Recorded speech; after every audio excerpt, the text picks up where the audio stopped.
Asalaamu calaykum waraxmatullaahi tacaala wabarakaatu kulanti wacan oo wanaagsan dhammaan saaxiibada ku xiran janaalka Cabdi Khayre soo dhawaada muuqaalkeena maanta waxaan kusoo qaadan doonaa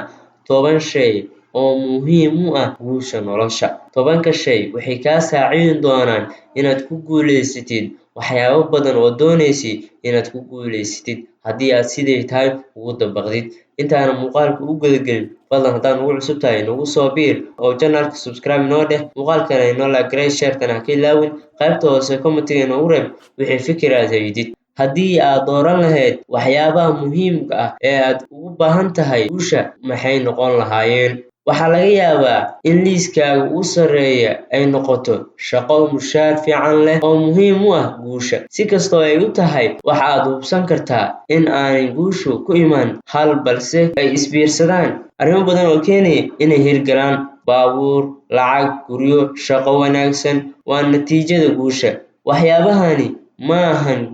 guushu waa fikrad gudaha ku jirta waxa gudaha ku jira ayaa go'aaminaya waxa aad ka gaadhayso dibadda haddii aad gudaha ku haysato waxaad noqon kartaa oon samayn kartaa wax kasta oo aad rabto xitaa uma baahnid lacag badan si aad u guulaysato gebi ahaanba halkan waxaan kugula wadaagi doonaa 10 shay si aad u noqotid qof ku guulaysta lambar 1 rumaynta aaminsanaanta inaad guulaysan karto ayaa muhiim u ah guushaada haddii aad aaminsan tahay inaad guulaysan karto wax walba waad ku guulaysan kartaa muhiimaddu waxay tahay in nafsadaada aad ka dhaadhicisid inaad guulaysan kartid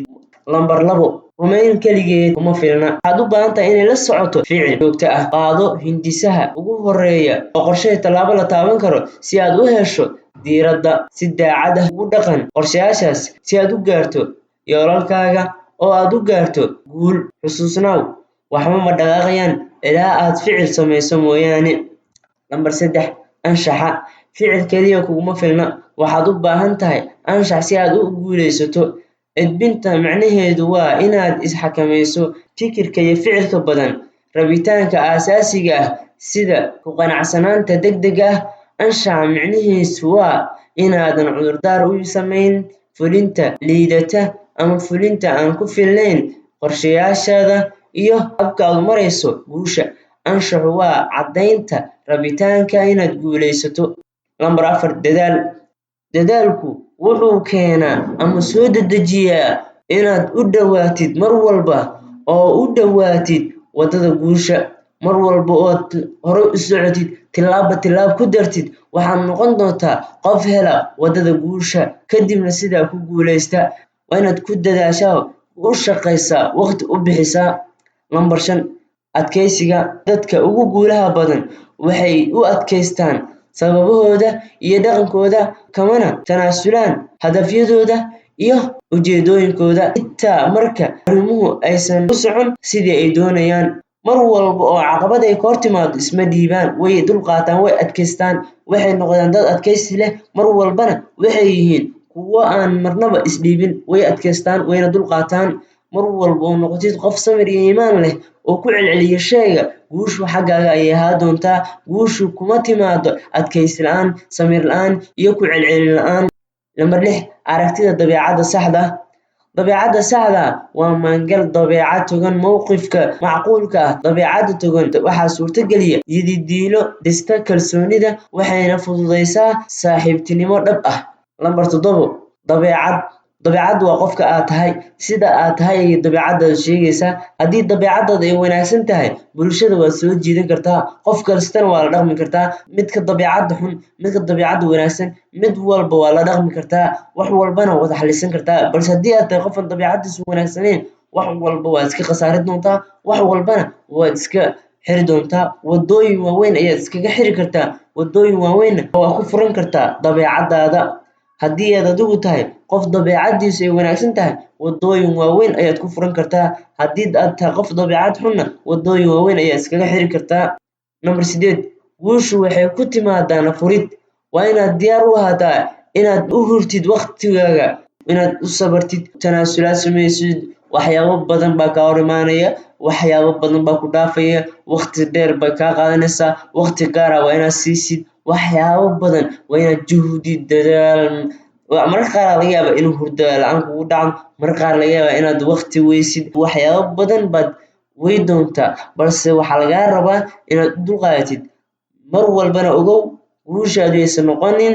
meesha aad adigu ka mashquulayso ha noqoto meesha aad ka mashquulayso balse mid ogow guushaadu yaysan noqonin mid adduunyo oo dhan ku aruurto mar walba waxaan kaaga digayaa inay guusha adduunyo aad u ordaysid ay kaa mashquuliso midda aakhiro adduunyo hamigaaga oo dhan ha ka dhigin ogow waxaad tahay addoon Allah hamigaagu ugu weyn ha noqdo midka aakhiro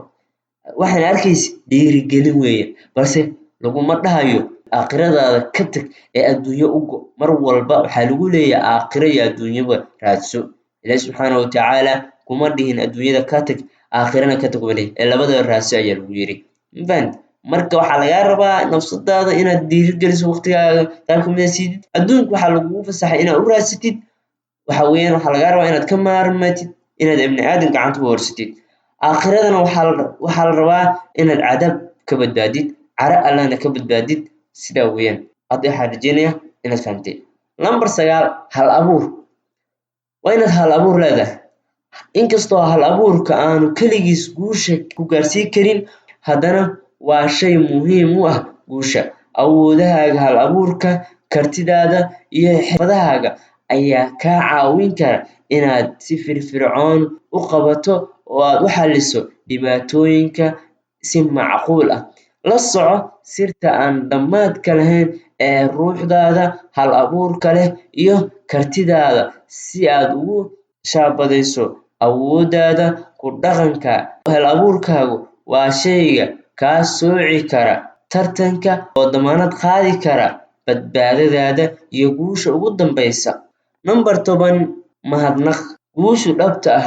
waxaa keena Allah subxaanahu wa tacaala guusha waxay ku timaadaa dadaal